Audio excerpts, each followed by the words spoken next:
It is time to do a fuel injector upgrade on the 3800 Turbo Camaro. So I went with the Deka 60-pound injectors. They're on national back order. I can't find them, especially not for a reasonable price. So I picked up these used locally. I really wanted 80 pounds because I plan on doing E85 eventually. So I wanted that bigger injector for that time. Couldn't find them, so settled with 60 pounds, got them for 200. Not a bad deal, and they had just been pulled off, so they're all good. I got some O-rings. I don't know if this is the right size or not, but we're gonna throw on some new O-rings, and these are supposed to be E85 compatible, which is great. And because these are EV1, we need some harness connectors. So let's dive into this. So I've never pulled fuel injectors off of a 3800 in the car, so this is going to be interesting. I've already pulled the fuel pump fuse, cranked it over till it stalled, so we shouldn't have any fuel pressure. I'm pretty sure we're going to have to pull the line, the fuel rail out, which is over here with 2 quick connects, which we've done that before. Now it's pretty tight back here. Not sure all the room we really have, but fuel rail's held on with 8mm, I believe. So let's just kind of get busy, see what happens. Accidentally knocked the breather off. I need to like super glue it in or something. Got a lot of the wiring removed. There's the back injector here is being stubborn for some reason, the wiring. So working on removing the bolts for the fuel rail. They are a 10mm, and I got my socket on one right there. On the driver's side here, way back there by that red spark plug wire is the last one. That is gonna be difficult to get to. And here's how I got to it. Reach my hand around the coils, and I'm able to fit my ratchet on. We're loosening it now. Gonna remove the front injector on both sides. Might need to do the front too, just to help give me enough room. Just took out the torque screws for the map sensor here. They were a T30. There we go. Slides right out.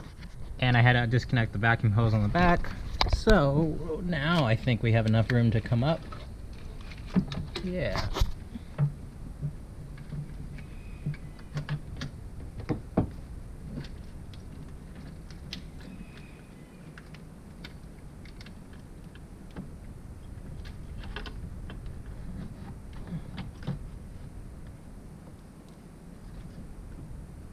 Here it is out as a unit, so that's how I chose to disconnect the vacuum hose. Just leave it connected to the rail here, and we're good. Okay, side by side here. So my 2000 Camaro with a 3.8 had the Multec harness style. That's this. Switching to the Siemens Deka EV1, you see the plug is much bigger, more rectangle or squarish. And the thing I'm noticing is there's 3 tabs here. On this one, there's only 1 tab, and it's on the right. There's also the EV6, but that's also different. That's not the Multec. So this is kind of unique. I had to find a special adapter for it, which was this one. This plugs into the harness on the car, into the Multec side, and then adapts to EV1 here. So we're gonna have a little bit of harness adapter in there, which I don't really love because it doesn't look that good, but it's what I have to do. Otherwise, splice it in and whatnot, but that's just not worth the effort right now. Now we've gone ahead and cleaned these out just to make sure they all function and they all spray.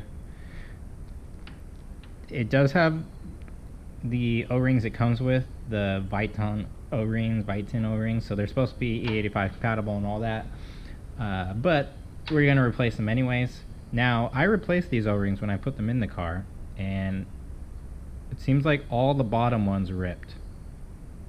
I'm just noticing that, like, every single bottom one ripped. So maybe I didn't have enough lubricant when I installed it, or maybe these aren't even the right size injectors, but I didn't have any fuel leaks. So anyways, we're going forward with this pack here, this was kind of the universal size, and let's see if they fit. The other thing I want to point out is there is a size difference. These ones that I picked up are slightly smaller. I measured it and it was like 4 millimeters of a difference. Now they'll fit in the intake manifold, no problem. Is there enough clearance for this, or does this need to be moved or something? That's the question. So while I have these ones on, we're gonna throw it in and just see what happens. So just test fit it, and it's not gonna work as is. We're gonna have to modify. The problem here is the bucket at the bottom of the injector, not that big of a deal. However, the O-ring, this one ends where this one starts. So that's the kind of difference we need to make up here. What I'm going to attempt to do is just bend the bracket up this way, and that way I'm not limited by the bracket, and then we can bend it back when we need to. You know, if we bend it up high enough, we can put some washers or something on the studs. So we're just gonna bend it in the vise here ever so gently. Well, that was tough, but we do got it in. This side shows it best what I had to do. As you saw, I just bent it up in the vise just a little bit. I didn't have to elongate the holes or anything. So these ones, pretty good. Happy with that. Looks like the O-ring is down in there pretty good. The end ones are the ones that are showing most of the O-ring. So slightly concerned, but it does look like it's in there. This side is in pretty good. You can see like that. These back two, really good. No issues.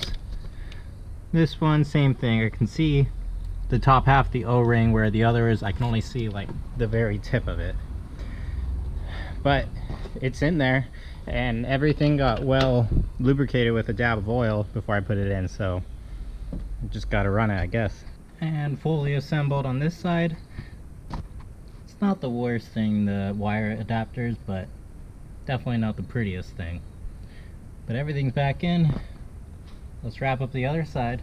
Got this side all tidied up, fuel line on, all the wiring is all tidied up and all that.